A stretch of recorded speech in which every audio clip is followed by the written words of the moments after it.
Nah, jadi kalau nanti ada yang menunaikan Idul Adha-nya pas sholat Idul Adha-nya di hari Sabtu, tanggal berapa? 10 Dzulhijjah, ya. Maka dipersilahkan dengan pendekatan apa? Hisab. Karena meyakini begini, udah 2 derajat kok udah pindah. Ya kan? Udah pindah waktu. Tapi ada yang pengen lihat, saya pengen mastiin, pengen ikut Nabi ngeru'yat. Maka dia tunaikan di hari Ahad. Tanggal berapa? 10 juga. Gitu. Yang beda siapa? Sama kok. Ya, tanggal 10 kan? Sama tanggal 10. Cuman pelaksananya ada yang Sabtu, ada yang Ahad. Gitu aja, simpel kok. Ya kan?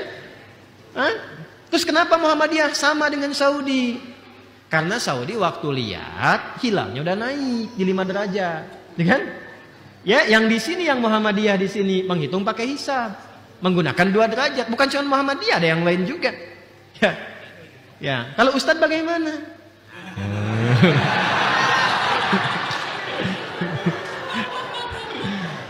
Saya tahu sebetulnya Anda dari maghrib tuh nunggu ini, gitu.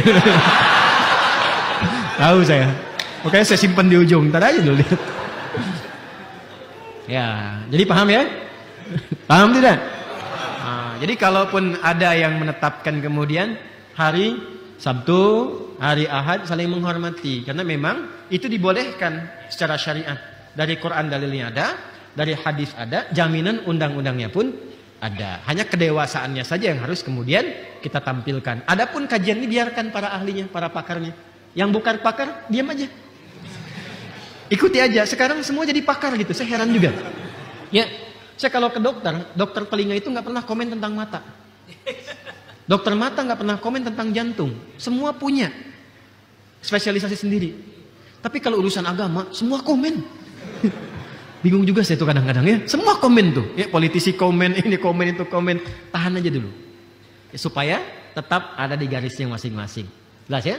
Jadi kalau saya resolusi pertama sih mengusulkan supaya tertib mudah gampangnya, bikin aja pakai acuan yang paling gampang, hisab misalnya. Di pemerintah tuh udah bisa nyampaikan dari jauh-jauh hari. Ini kalau mau dihitung ya sampai 25 tahun ke depan, sampai 2046. Kalau masih begini, itu potensial ada 7 kali perbedaan kurang lebih di Idul Adha. 3 sampai 5 kali di Ramadan sampai dengan Idul Fitri. Ya, selama 25 tahun ke depan. Akan berpotensi ada seperti itu. Tapi memang kalau kita melihat disiplin ilmunya, ada kewajaran. Karena yang Allah lihat itu bukan hari apanya. Kesungguhan dia untuk beribadah. Itulah indahnya di Islam. Jadi kita itu dibikin cerdas. Ya, menggali, belajar hisab, melihat ru'yat, menemukan teropong yang lebih canggih. Itu mahal sekali tuh. Syukuri itu semua. Ya, jelas ya sampai sini ya? Nah, kalau saya mengusulkannya tadi begitu. Kalau sudah dibikin kalendernya, jadi secara administratif itu enak. Orang jauh-jauh hari udah bisa bikin perusahaan, udah bisa menetapkan. Papua nggak usah tunggu sampai Isya untuk Ramadan, karena kan maghrib di sana udah jam 9, kan? Jam 8, jam 9. Jadi udah tahu. Hanya nanti yang ingin menggunakan ru'yat dengan keyakinan tadi difasilitasi. Kemenak memfasilitasi dan diumumkanlah tadi yang jelas tadi kita sampaikan. Ini ada 2 metode. Ya, pemerintah jauh-jauh hari bisa menetapkan begini, tapi menghormati yang ini, semuanya sama, silahkan difasilitasi. Itu indah luar biasa. Ya, semua indah pada tempatnya, ya, pada tempatnya. Ya, bukan pada akhirnya, nggak harus tunggu sampai akhir. Sekarang Ustadz kapan, itu kan? Saya 10 Dzulhijjah. Menunaikan sholat Idnya, tanggal 9 menunaikan puasa Arafahnya. Saya termasuk yang memahami bahwa hisab dengan ru'yat itu metode, bukan bagian dari paket ibadahnya. Problemnya apa? Nggak ada problem. Tapi ada nanti sedikit pendalaman kepada hadis ketika mengatakan begini. Kan hadisnya satu paket itu. Inna ummatun ummiyatun la naktubu wa la nahsubu asyahru kadza wa kadza. Baru kemudian sumu li ru'yatihi.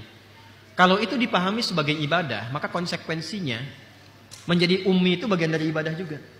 Karena hadisnya satu kesatuan. Dan itu kan mustahil. Sedangkan kita umat yang diarahkan oleh Quran dan hadis menjadi umat yang pintar. Umat yang penuh dasar intelektual. Tapi ini bukan menjadi pijakan untuk menolak atau menyalahkan yang lain. Tidak. Ini hanya perbedaan cara pandang saja. Maka saya dalam konteks ini melihat bahwa yang paling ideal di era Nabi Sallallahu Alaihi Wasallam adalah praktek ru'yat. Yang paling ideal. Tapi kekinian untuk memudahkan seperti halnya sholat, maka hisab akurasinya lebih tinggi. dalam konteks di Indonesia sekarang problemnya adalah batas 3 derajat ini menggunakan patokan data hisab. Gitu. Maka cara berpikir saya sederhana. Kenapa nggak gunakan dasar hisab aja sekalian? Harus mengambil dasar di 3. Yang jadi problem adalah kalau di bawah 3 walaupun kelihatan ditolak penglihatannya, ya kan? Ini kan jadi masalah. Kenapa harus dilihat kalau begitu? Jadi yang jadi problemnya, yang jadi dasar untuk penetapannya harus dilihat, ya kan? Sampai kelihatan, ataukah di atas 3 di bawah 3. Jadi masalah. Bingung kan? Makanya kan? Jadi kalau saya pribadi, saya akan menunaikan sekali lagi sholat Idul Adha-nya 10 Dzulhijjah. Jelas ya? Puasanya tanggal 9 Dzulhijjah. Dan saya termasuk yang akan menunaikan esok hari puasa Arafahnya tanggal 9 Jumat dan Idul Adha-nya hari Sabtu. Saya pribadi. Dan saya menghormati dan mendoakan juga serta menghargai yang hari Ahad yang sama-sama 10 Dzulhijjah. Jelas sampai sini? Nah, dan setelah itu jangan dipertentangkan. Ustaz Adi anti pemerintah. Ini. Awas nih. Jewer tuh. Nggak ada begitu. Dah ya. Nanti kalau biasa mempertentangkan begitu jadi salah tuh. Ustaz Adi Muhammadiyah. Jelas ya? Jangan begitu. Nanti kalau sikapnya begitu nggak intelektual nanti. Jadi begitu beda, nih ormas beda dengan pemerintah. Terus begitu pemerintah beda dengan Saudi, ini beda dengan Saudi. Semua beda jadi akhirnya, jadi nggak ada ujungnya. Jelas ya? Jadi yang mau hari Sabtu silakan, mau hari Ahad silakan, sama-sama tanggal 10 Dzulhijjah. Paham di sini?